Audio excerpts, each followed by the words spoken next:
नमस्कार, जय हिंद। इसराइल के यहूदी इन दिनों चर्चा में हैं।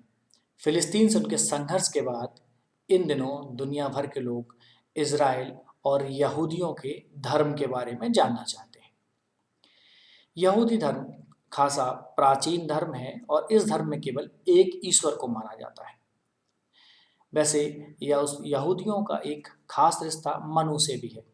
इसको हम कभी डिस्कस करेंगे। दुनिया के प्राचीन धर्मों में से एक यहूदी धर्म कई मायनों में बाकी धर्मों से बहुत अलग है। यहूदी एक ईश्वरवाद में विश्वास रखते हैं, मतलब एक ईश्वर को पूजते हैं। यहूदी धर्म की शुरुआत पैगंबर अब्राहम से मानी जाती है, जो ईसा से लगभग 2000 वर्ष पहले हुए थे। अब्राहम के पहले बेटे का नाम हजरत इसहाक और दूसरे का नाम हजरत इस्माइल था। दोनों के पिता एक थे, किंतु माँ अलग अलग थी। इसहाक की माँ का नाम सरहा था और हजरत इस्माइल की माँ का नाम हाजरा था। अब्राहम के पोते का नाम हजरत याकूब था और याकूब का ही दूसरा नाम इज़राइल था। याकूब ने ही यहूदियों की 12 जातियों को मिलाकर एक सम्मिलित राष्ट्र इज़राइल बनाया था। याकूब के एक बेटे का नाम यहूदा था, जिसे जूदा भी कहते थे। यहूदा के नाम पर ही उनके वंशज यहूदी कहलाए। उनका धर्म यहूदी धर्म कहलाया। हजरत अब्राहम को यहूदी, मुसलमान और ईसाई तीनों धर्मों के लोग अपना पितामह मानते हैं।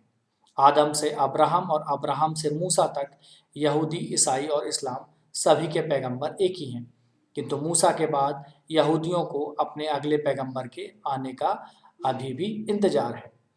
यहूदी अपने ईश्वर को यहवे या यहोवा कहते हैं। यहूदी मानते हैं कि सबसे पहले ये नाम ईश्वर ने हजरत मूसा को सुनाया था और ये शब्द ईसाइयों और यहूदियों के धर्म ग्रंथ बाइबल के पुराने नियमों में कई बार भी आता है।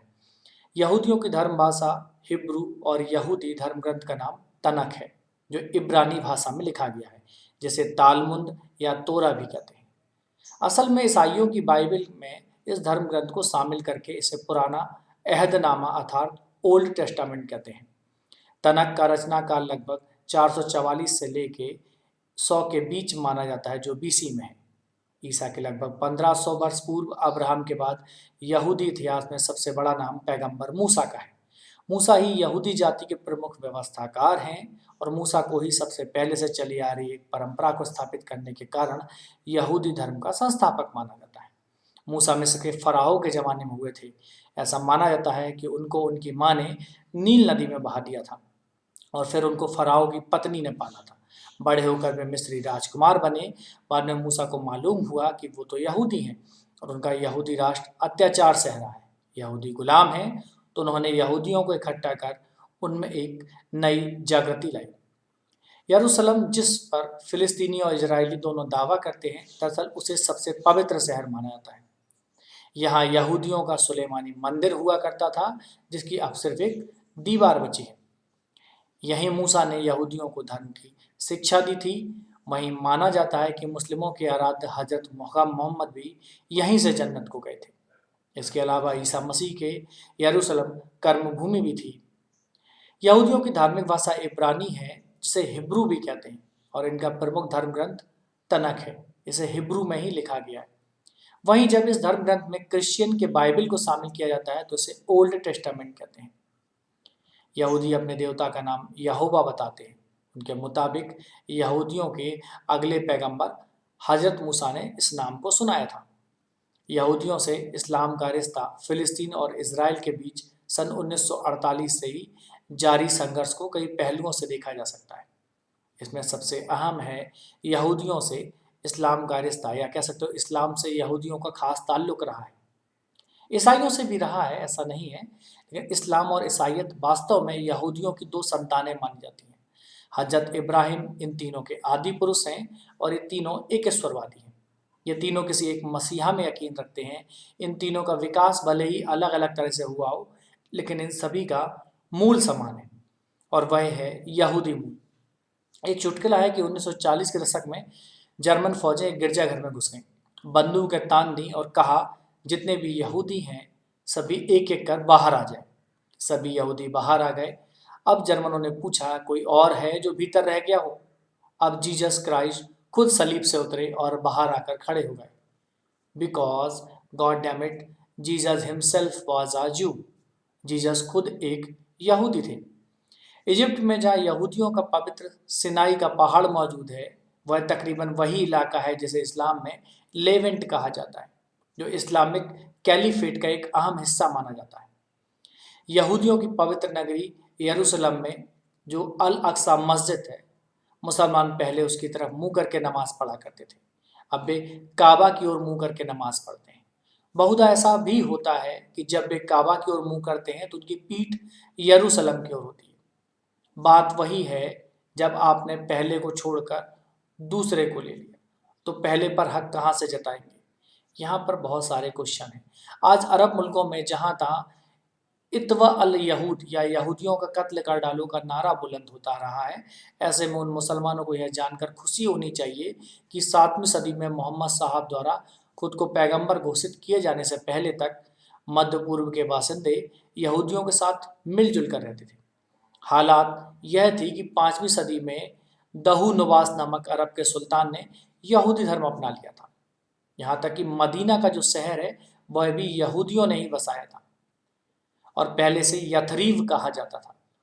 खुद हजरत मोहम्मद यहूदियों को खुश करने के लिए इतने उत्सुक थे कि उन्होंने अपने अनुयायियों से कहा कि वे सूअर का मांस ना खाएं, क्योंकि वह यहूदियों के लिए हराम था। लेकिन इससे बात बनी नहीं। यहूदियों ने मोहम्मद को अपना पैगंबर कबूल नहीं किया और यहाँ से यहूदियों के कत्लेआम की शुरुआत हुई। मोहम्मद के वक्त में यहूदियों के 3 कुनबे थे, कुरयाजा, नादिर और कायून का। इनमें से कुरयाजा कुनबे को पूरी तरह खत्म कर दिया गया, जबकि कायून का और नादिर को अरब से बाहर खदेड़ दिया गया। ये बात है सन 624 से 628 के बीच का, जब यहूदी मर्दों के लिए सिर कलम कर दिए जाते थे और उनकी औरतों और बच्चों को मंडियों में बेच दिया जाता था और यहूदियों के कत्लेआम की हिदायत देते हैं। लेकिन मेरा सवाल अलग है। वो यह है कि अपने मुल्क से खदेड़े गए पराए मुल्कों में सताए गए यहूदी जब 1948 में इजराइल वापस लौटे तो यहूदी मान्यताओं के अनुसार ईश्वर एक है और उनके अवतार या स्वरूप नहीं, लेकिन वो दूत से अपने संदेश भेजता है। ईसाई और इस्लाम धर्म भी इन्हीं मान्यताओं पर आधारित है, पर इस्लाम में ईश्वर के निराकार होने पर अधिक जोर डाला गया। यहूदियों के अनुसार मूसा को ईश्वर का संदेश दुनिया में फैलाने के लिए मिला था, जो लिखित और मौखिक रूपों में था। यहोवा ने इज़राइल के लोगों को एक ईश्वर की अर्चना या उसकी उपासना करने का आदेश दिया। यहूदी धर्म ग्रंथ अलग अलग लेखकों द्वारा कई सदियों के अंतराल में लिखे गए। ये मुख्यतः इब्रानी या अरामी भाषा में लिखे गए। जैसे कई सारे धार्मिक ग्रंथ हैं, जैसे तनख जो इनका मुख्य धार्मिक ग्रंथ है, तालमुद या मिद्रस। इसके अलावा सिद्दूर, हलाखा, कब और बला भी इसी प्रकार के ग्रंथ हैं। यहूदी धर्म ग्रंथ तोराह के अनुसार हजरत नूह ने ईश्वर के आदेश पर जल प्रलय के समय एक बहुत बड़ा जहाज बनाया और उसमें सारी सृष्टि को बचाया था। अब्राहम, यहूदी, ईसाई, ये धर्म तीनों के पितामह माने जाते हैं। और तीनों के पितामह कौन? अब्राहम। तोराह के अनुसार अब्राहम लगभग 200 ईसा पूर्व अकीदियन साम्राज्य के पूर्व प्रदेश में अपने इब्रानी कबीले के साथ रहा करते थे, जहाँ प्रचलित मूर्ति पूजा से व्यथित होकर उन्होंने ईश्वर की खोज में अपने कबीले के साथ एक लंबी यात्रा शुरू की। जार्डन नदी की तराई के प्रदेश में पहुंचने के बाद प्रथम इजरायली प्रदेश की नींव डाली और यहूदी मान्यता के अनुसार कालांतर में कनान प्रदेश में भीषण अकाल पड़ने के कारण इब्रानियों को संपन्न मिस्र देश में जाकर शरण लेनी पड़ी। मिस्र में कई वर्षों बाद इजरायलियों को गुलाम बनाया गया और मूसा का जन्म मिस्र के गोसेन शहर में हुआ था। यहूदी इतिहास के अनुसार इन्होंने इब्रानियों को मिस्र की 400 वर्षों की गुलामी से बाहर निकालकर उन्हें कनान देश तक पहुंचाने में उनका नेतृत्व किया। मूसा को ही यहूदी धर्म ग्रंथ की पहली 5 किताबों जैसे तोरह का रचयिता माना जाता है। इन्होंने ही ईश्वर के 10 विधान व्यवस्था इब्रानियों को दिए। तनक के अनुसार मूसा मिस्र में रोमेसेस सेकंड के शासन में थे, जो कि लगभग 1300 ईसा पूर्व का था। यहूदी मृत्यु के बाद की दुनिया में यकीन नहीं रखते। उनके हिसाब से सभी मनुष्यों का यहूदी होना जरूरी नहीं है। यहूदी दर्शन में वर्तमान को ही महत्वपूर्ण माना जाता है और हर क्षण को भरपूरी के साथ जीना आवश्यक है। ईश्वर समय समय पर सही राह दिखाने के लिए नबियों को भेजता है। अपने हाथों से बनाई हुई मूर्ति को ईश्वर मानकर पूजना पूर्ण रूप से इसमें प्रतिबंधित है। अपने सारे कर्तव्यों को ईश्वर को समर्पित कर उनका पूरी ईमानदारी से निर्वाह ही असल धर्म है। यहूदी धर्म किसी निर्धारित पाप को मान्यता नहीं देता। इसमें मनुष्य जन्म से ही पापी हो, बल्कि इसमें पाप व प्रायश्चित को निरंतर प्रक्रिया के रूप में माना जाता है और प्रायश्चित ही मुक्ति है। इब्राहिमी धर्म उन धर्मों को कहते हैं जो ईश्वर को मानते हैं एवं अब्राहिम को ईश्वर का पैगंबर मानते हैं। इसमें यहूदी, ईसाई, इस्लाम और बहाई धर्म शामिल है। ये धर्म मध्य पूर्व में पनपे थे और एक ईश्वरवादी। यहूदी परंपरा विश्व की प्राचीनतम परंपराओं में से एक मानी जाती है। तो दोस्तों, उम्मीद करता हूँ कि यहूदियों के बारे में जो मैंने आपको जानकारी दी, यहूदी धर्म के बारे में जो मैंने आपको बताया, वो आपको पसंद आया होगा। तो इस वीडियो को लाइक करें, सब्सक्राइब करना ना भूलें। यहाँ पर एक लाल बटन दिया हुआ है, उसको ठोकें, हथौड़े से पीटें, चाहे उस पर चढ़ बैठें, उसको सब्सक्राइब ज़रूर करें। दोस्तों, चैनल को लाइक और सब्सक्राइब करें, लोगों को शेयर करें और ये जो मैं आपके लिए जो ये नॉलेजेबल फैक्ट्स और ये कुछ कॉन्सेप्ट लेके आ रहा हूँ, ताकि ये और लोगों तक भी पहुँच सकें और उनकी भी समझ बढ़ सके। उम्मीद करता हूँ कि वीडियो आपको बहुत पसंद आया होगा। नमस्कार, जय हिंद।